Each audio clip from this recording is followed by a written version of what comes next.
Hey, what's up? Vinny Ten of Vinny Ten Ṛaciŋg. We're back here, back at the old home here.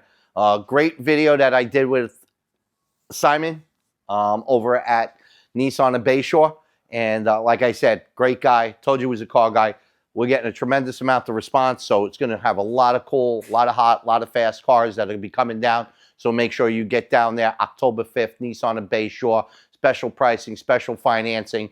You want a car, you want a Z, you want any kind of Nissan, that's the day to buy it, okay? Because they're going to look to do deals that day. Plus, we're just going to have a banging time, okay? All right. Got the heads done on the VR30 last week. Went through them both. They need a little bit of touching up on them because the cams chewed themselves up a little bit with the metal that was floating around. So we went ahead and polished all the journals on the cams a little bit. I have a lathe back there, so I was able to polish them a little bit.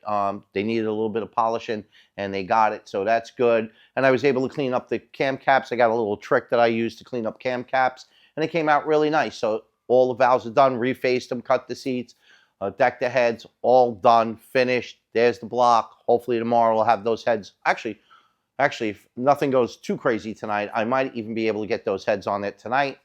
For sure, tomorrow I'll be in here all day. Mondays are a little crazy.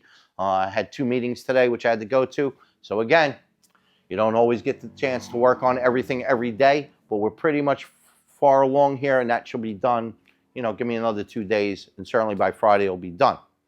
So, I always have great stories, blah, blah, blah, always a success.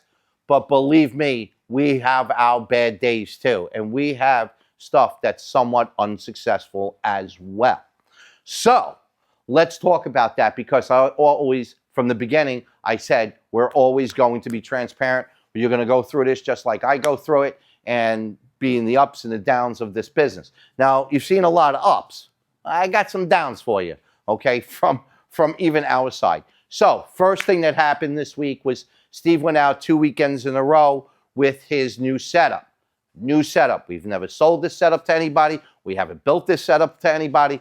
What we do is that if we're going to try a new setup, we're going to fund it ourselves, build it ourselves. We're going to go racing, and we're going to see what those results were.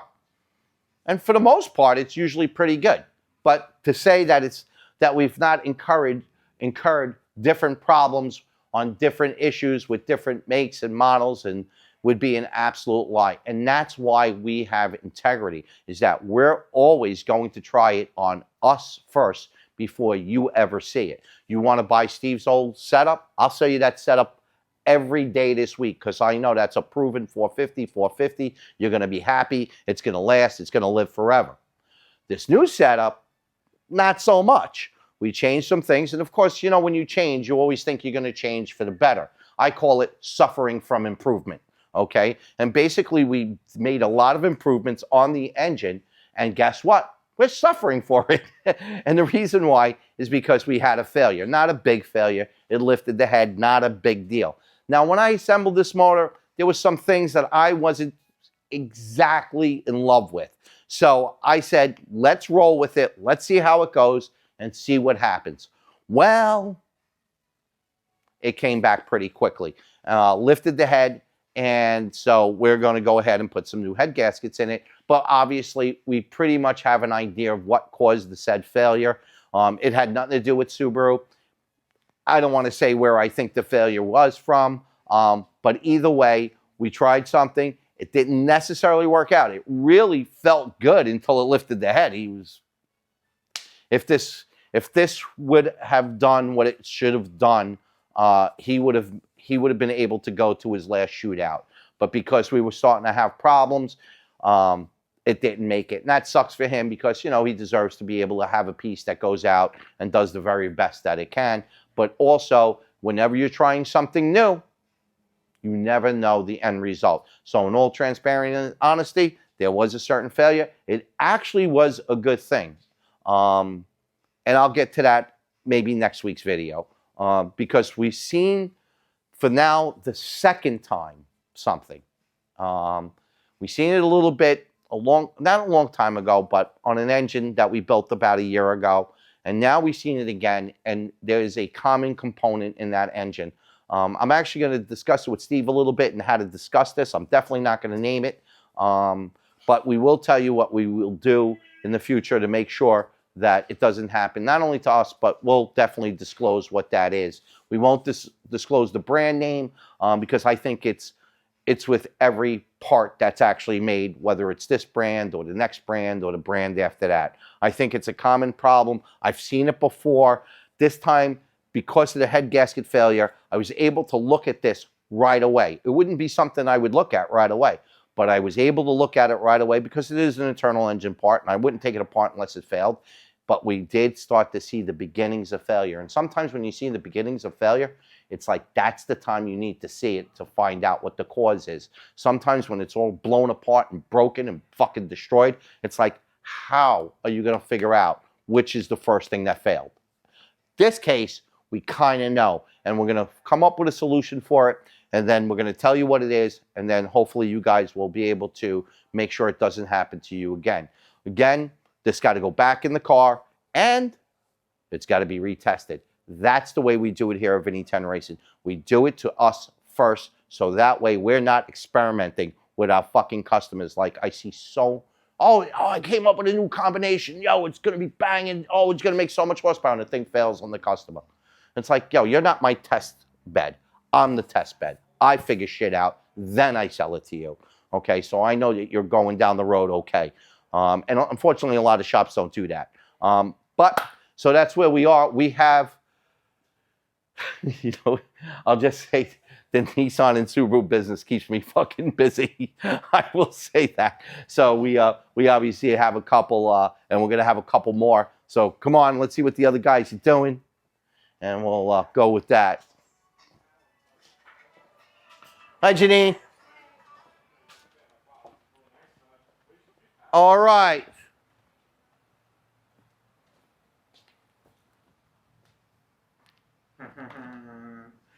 Joey, how come you're working in Lucas's bag? Unfortunately, Lucas and VTR, talented guy, it's not going to work out. It's kind of sad. He's a good kid. It's just not going to work. So, unfortunately, he's no longer amongst us. That's okay because the install side kind of slowed down a little bit as we come into the winter. Obviously, the engine stuff is rocking. Steve will make it up. Joey will make up the difference, and it'll be okay. And we'll figure out maybe for next season if we're going to pick up a new guy. It's hard to find. It's really hard to fucking find, and I'll tell you why. It's like everybody loves fucking pizza. Everybody loves fucking pizza. I can eat fucking pizza every day. Yeah, that's true until you work in a fucking pizza shop. And once you work in a pizza shop, and about 6 months in, you can't even look at a slice of pizza anymore. Well, that's kind of how this is. It's like if you come from the dealer, if you come from Joe's Garage or something, no pun intended, Joey, but if you come from Joe's Garage or a dealership and you come here, the amount of difference work that you have to put in to even get to the level you thought you were at Joe's Garage or at the deal. You could have been a fucking superstar at both of those places, but you come here and you realize how fucking little you know. And that's because of the fucking cars we work on, the products we install, and where those products are manufactured. We can get products that are, you know, USDM, JDM, you know, Australia, SA, Saudi Arabia. I mean, one part that they make may fit 5 different, literally, countries' cars. And you have to make sure that when you're putting everything in and fitting everything in, it's absolutely perfect. Because 1, the customer's paying you for that. 2, you can destroy the part. And 3, most importantly, you can get somebody hurt. I mean, you know, I try to explain to people, nobody's coming to Vinny Ten Racing, getting stuff done, and driving their car in the fucking right lane at 50 miles an hour. Nobody. Everybody that comes here, literally, pulls out of the parking lot, makes the right-hand turn, and whack. And that's basically how most of these guys drive most of these cars. Not everyone, but most of them. And so if you think that you're going to be able to get away with workmanship that isn't perfect, if you think you're going to get away with a half-ass effort, if you think you're going to get away without dedicating a large part of your life to learning, especially at that young age, and think that you're going to become good, not going to happen, okay? Not going to happen. You have to pay your dues. You're not coming in here being a fucking, what do they call those guys? Lube guys? Yeah, loop tech. Yeah, loop tech. You're not coming in here doing a loop tech. We don't fucking hire loop techs here, okay? We don't do that. So you got to be on the ball, and most important, you got to have heart. You got to have grit. You got to learn to work with men and do men things. And you know, I just think that it was a little bit more than what he thought, and I think the pressure got to him. And you know, I wish him well, but I don't think we're a good fit. And I think he's talented, and I think the guy's talented, but I think he's probably better off either working at a dealer or a regular, you know, 8 to 4, 9 to 5 kind of thing. And this shop is not that. Is it, Joey? No. Not. So Joey's doing a bunch of maintenance on this car. Steve started it this morning. He's doing some tuning right now. Just normal stuff on a VQ35, crossover hoses, belts, valve cover gaskets, breather element, PCV, set of spark plugs, you know, and the car will be very, very good. Again, good looking car. They're not expensive. Put a few dollars into them. You could have a nice ride. You could really have it. You know, if you wanted to buy one of these cars for a second car or a third car or whatever you have, like, you can literally budget yourself under 10 grand for this car and buy a really nice car. I mean, a really nice car, like 6, 7, 8,000, get you a really decent 03, 04, 350Z. You put a few $1,000s into it. Next thing you know, you got yourself a nice little sports car that used to cost $37,000, cost you 8 grand. So, you know, they're really good cars, and they're solid. They're very solid cars. My good friend over here, you know, some people don't learn, and I'm not here to teach you. So there it is, right there. What's this, number 3, Joey? Yeah. Number 3, right there. Okay, so this is number 3 transmissions going in this car. Why? Why is it 3 transmissions going in this car? Because he keeps buying used transmissions. And that's fine, but at some point, somebody's got to put the brakes on him. So if this transmission doesn't work out for one reason, bad converter, bad transmission, push the bushing out, making noise, whatever, I got to cut the guy off. And I'm basically, what I'll say to him is, you can take any one of the 3 transmissions and you can bring them over to Pure Transmissions. They're right here in New York. They're probably not even an hour away from me, 45 minutes. Those guys do a phenomenal job with these transmissions. Just bring it over to Pure. Let those guys fucking fix the transmission. And then you can put it in. You'll pay the bill and you put it in. And you know how many times you'll do it? Once. You take a chance. Whenever you put in a used motor or used tranny, you're going to take that chance. I'm not going to take that chance with you. Okay, so if it has to come out because it doesn't work, I have to charge you because I have to pay Joey. I have to pay Yarrick. I don't have to pay Lucas no more. Fucked up, ain't it? All right.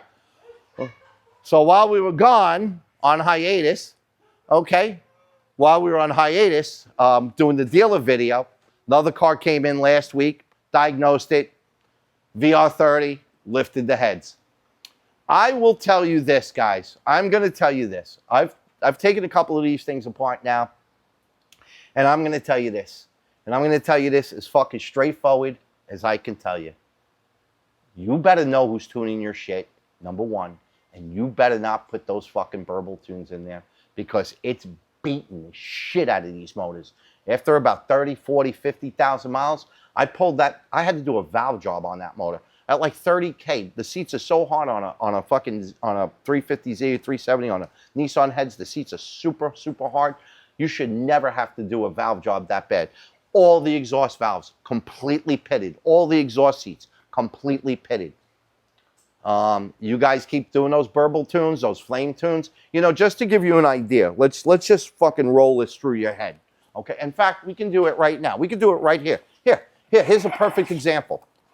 Here's a little impromptu. This would be your motor inside your car, right? This is your motor inside this car, right? Because that's what's basically in, right? Okay, so you got your motor, your engine that's in the car, okay? And come with me, watch your head, and come back here.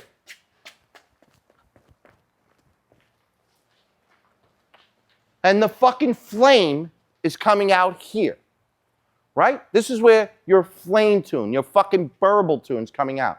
This is where it's really hot, right? Would you put your hand here? No, on a flame tune or a fucking BURBLE tune? Fuck no, because you fucking burn your hand off, right? That's how hot it gets, right? That's how long Well, how many feet is that? 10, 12 feet? Well, this is where it starts. This is where your flame tune starts. It starts here, then it goes through your turbo, okay? And then it goes out your turbo, and 13 feet or 10 feet later, you're still shooting flames out of your fucking tailpipe. So it's got to go past your valves, past your exhaust port, past your fucking turbo, and then down your exhaust, and even all the way out in the back, it's still blowing fucking flames. You got to be fucking retarded to do that. I don't give a fuck, because your shit is just on fire. You're on fire the whole time. And you think, oh, it's not bad for the motor. Well, I'm taking these things apart. I'm telling you, you're lifting heads and burning up the valve train doing it. And I want to encourage you to continue to do it, okay? Because it's really good business for me. All right. So this was that motor we just did. We just did this motor, right? Of course, it's all back together because after we figured out what was wrong with it, we put it back together and we tried to start the car. And it did start. Unfortunately, it had a tick. So what happened? Why did this guy call me? Okay, this guy calls me on Friday, says, hey, I was driving my car last night. I picked it up on Tuesday. I was driving it. All I know, the car shut off on me. Okay, the car shut off on you? Yeah. Okay, so I said, no problem. Where's the car? Car's in Brooklyn. I'm like, where in Brooklyn? He's like, South Brooklyn. I'm like, I'm from South Brooklyn. Where? He's over by the Tesla dealership in Red Hook. I'm like, I know exactly where it is. So maybe he's thinking somebody else is going to come. Maybe he's thinking like a fucking tow truck's coming. If one of my fucking pieces fail, I'm coming. I'm coming. I want to see this thing. I want to see where it is, how it is, where's any oil on the car. If this thing fails, I'm going to be the guy. You don't have to worry about when you do business with fucking Vinny Ten Racing. Oh, you just send a tow truck. Oh, we'll get around to you. The guy called me. 2 hours later, I was there. He was like, yo, you're here before I am. I'm like, don't worry about it. I'll be there in 2 minutes. So what went wrong? What went wrong? Okay. So when we buy, sorry about that. When we build these motors, we always use a factory tensioner. And you know it's a factory tensioner for 2 reasons.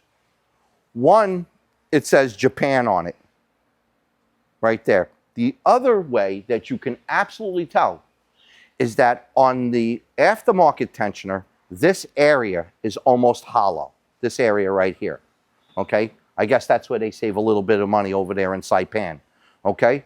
So that area is hollow. So obviously, the tensioner, brand new. When you buy a tensioner, when you buy one of these tensioners, it comes with a brand new bolt. It doesn't come, you don't have to worry about getting an old bolt. It actually comes with a new bolt and a washer and a little O-ring on the back of it.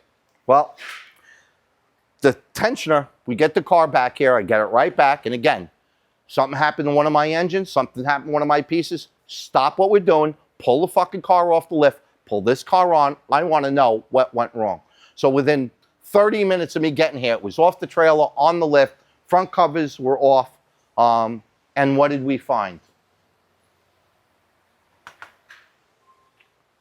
The tensioner bolt that goes with the tensioner bracket, the bolt actually snapped.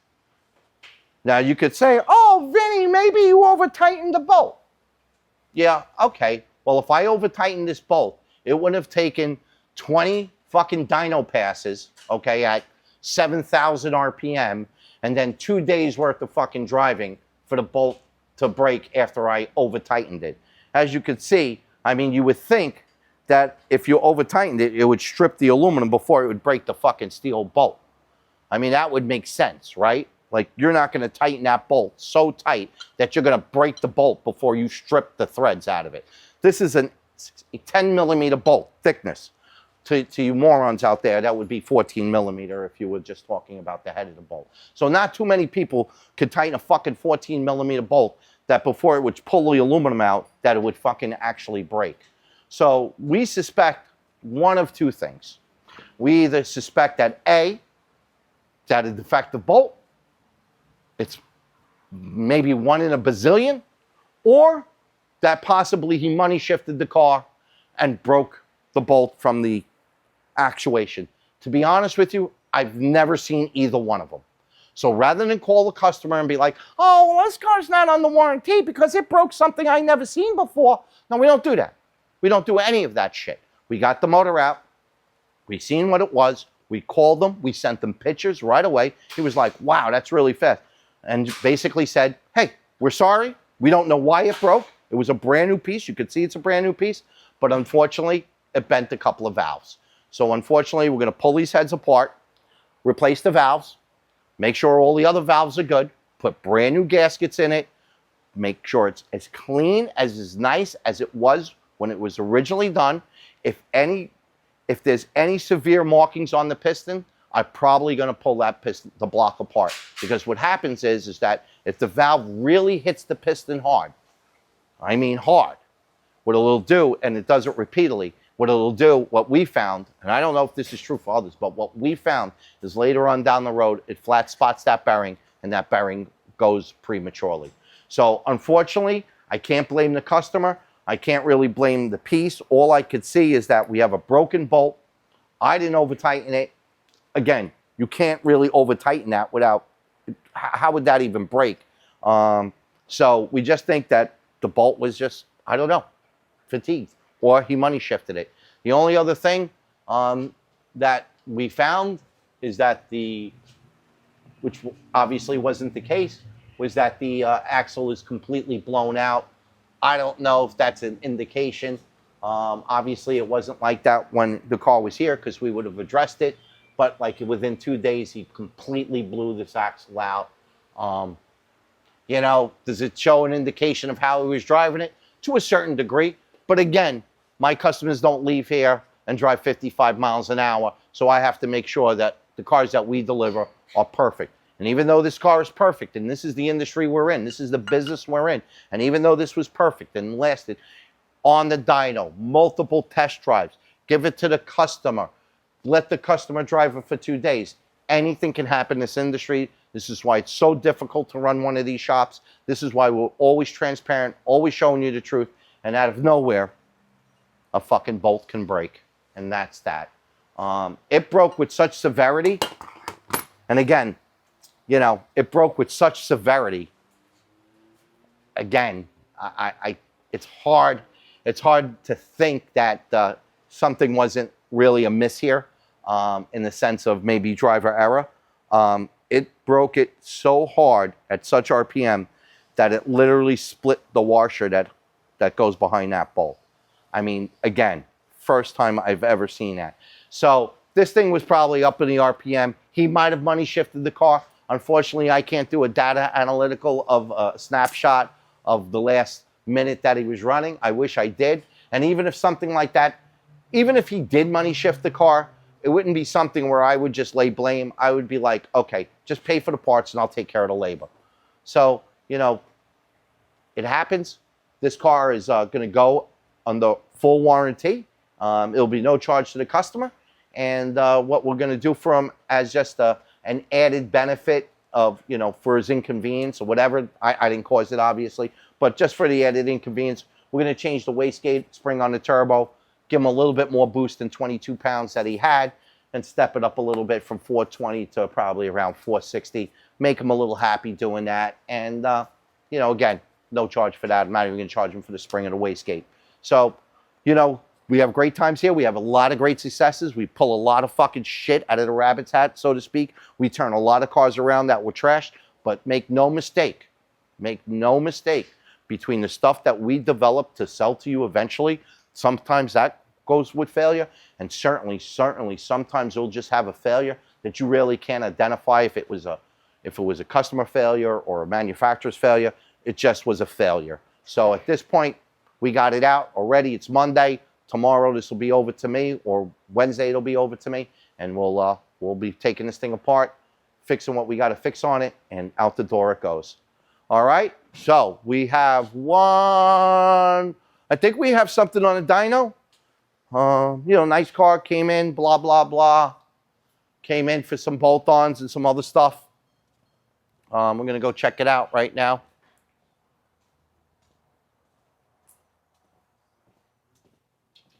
Wow.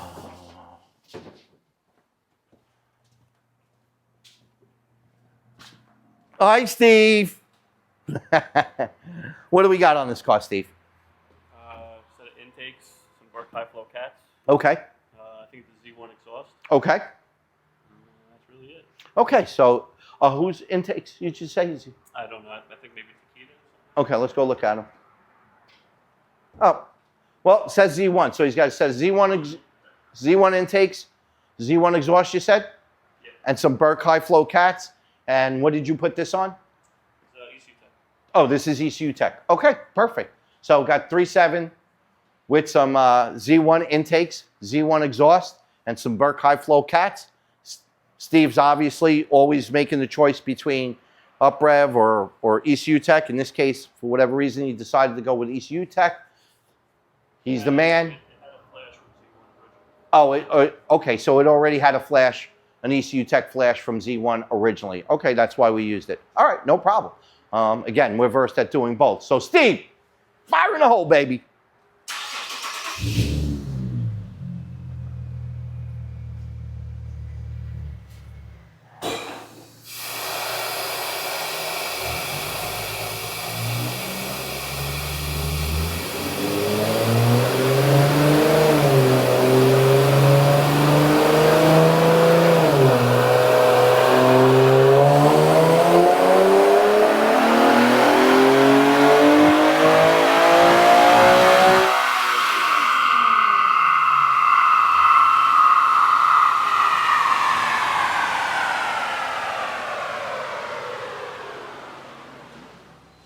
All right, at the tire, obviously you're seeing it's an automatic. Obviously you're seeing it's all-wheel drive, but with just a little bolt-ons, 295 horsepower, 56 foot-pounds of torque, a little V6 motor, normally aspirated.